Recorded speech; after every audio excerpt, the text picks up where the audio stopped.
নমস্কাৰ বন্ধুসকল, এছামিজ বাস্তু শাস্ত্ৰলৈ স্বাগতম জনাইছোঁ। আশা কৰোঁ সকলোৱে কুশলে আছে।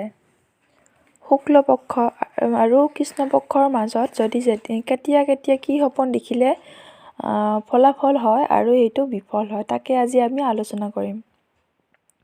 শুক্লপক্ষ সাধাৰণতে শুক্লপক্ষ হ'ল কিবা অমাৱস্যা শেষ হোৱাৰ পিছত নতুনকৈ যেতিয়া জোনটো গজা বুলি কয় আমাৰ ভাষাত, তেতিয়া নতুনকৈ যেতিয়া জোনটো ওলায়, তেতিয়া সেই দিনৰ পৰা প্ৰতিপদৰ পৰা পূৰ্ণিমালৈকে শুক্লপক্ষ বুলি মনা হয়। আৰু এই শুক্লপক্ষত যদি আমি সপোন দেখোঁ, তেতিয়াহ'লে এই সপোনবোৰ বিফলে যায় নে সফল হয়, তাকে আজি আলোচনা কৰিম। বন্ধুসকল, শুক্লপক্ষ হৈ থাকোঁতে যদি প্ৰতিপদৰ দিনা আপুনি সপোন দেখে, তেনেহ'লে সেই সপোনটো সফল হ'ব আৰু অতি শীঘ্ৰেই বিলম্ব নোহোৱাকৈ ফলাফলটো আপুনি পাব। আৰু যদি দ্বিতীয়া বুলি কয়, প্ৰতিপদ দ্বিতীয়া, তৃতীয়া, চতুৰ্থী এনেকৈ যায় আৰু পূৰ্ণিমালৈকে, আমি আহোঁ এতিয়া দ্বিতীয়াৰ দিনা যদি আপুনি সপোন দেখে, বন্ধুসকল, দ্বিতীয় দিনা সপোন দেখিলে আপোনাৰ সপোনটো বিপৰীত ফল দেখা দিব। অৰ্থাৎ নিজৰ সম্পৰ্কৰ যিটো আপুনি সপোন দেখিব, সেইটো বাস্তৱ ক্ষেত্ৰত বেলেগৰ লগত হৈ আছে বা হ'ব।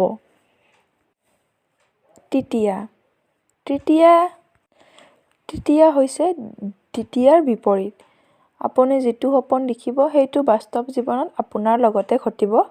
বন্ধুসকল, যদি চতুৰ্থীৰ দিনা আপুনি সপোন দেখে, চতুৰ্থীৰ দিনা সপোন দেখিলে সাধাৰণতে সেই সপোন সফল হয় আৰু এক বছৰৰ মাজতে আপোনাৰ সেই সপোনৰ সুফল বা কুফলৰ আপুনি লাভ কৰিব, আপুনি দেখা পাব। পঞ্চমীৰ দিনা যদি আপুনি সপোন দেখে, তেতিয়াহ'লে সেই সপোনটো আপোনাৰ সত্য হ'ব। তাৰ বিপৰীতে আৰু তাৰোপৰি আপোনাৰ কেইমাহমান মাহৰ ভিতৰতে আপোনাৰ সেই সপোন পূৰণ হ'ব। ষষ্ঠীৰ দিনাও যদি আপুনি কিবা সপোন দেখে, তেনেহ'লে সেইটো সাধাৰণতে সত্য হয়। আৰু সপ্তমীৰ দিনা যদি আপুনি সপোন দেখে, তেতিয়াহ'লে সেইটো সপোন দেৰি হ'ব বা অলপ পলম হ'ব, কিন্তু সেই সপোনটো আপোনাৰ ফলপ্ৰসূ হ'ব। বন্ধুসকল, অষ্টমীৰ দিনা যদি আপুনি সপোন দেখে, তেতিয়াহ'লে সেই সপোন অৱশ্যে সফল হ'ব, কিন্তু আপুনি সপোন দেখিছে, আপোনাৰ মন পবিত্ৰ আৰু শুদ্ধ থাকিব লাগিব।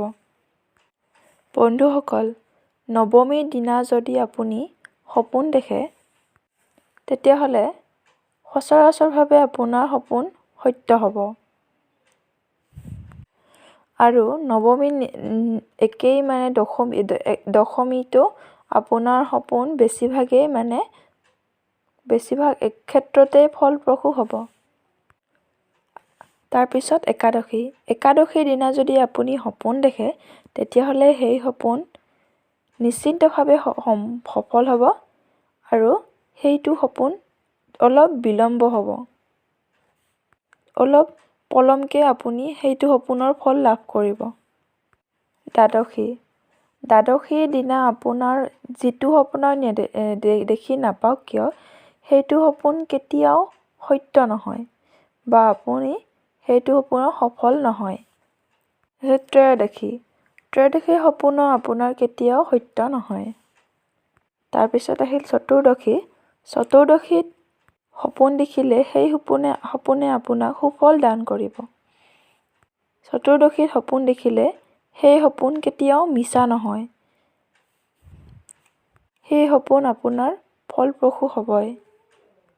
আৰু শেষলৈ আহিল পূৰ্ণিমাত আপুনি যিয়ে সপোন নেদেখক কিয়, সেইটো আপোনাৰ সুফল লাভ কৰিব। আৰু পূৰ্ণিমাত যদি আপুনি সপোন দেখে, তেনেহ'লে সেই সপোন কেতিয়াও বিফলে নাযায়। আৰু সেই সপোন কেতিয়াও মিছা নহয়। ধন্যবাদ। বন্ধুসকল, যদি ভিডিঅ'টো ভাল লাগিছে তেন্তে লাইক, শ্বেয়াৰ আৰু ছাবস্ক্ৰাইব কৰিবলৈ নাপাহৰিব।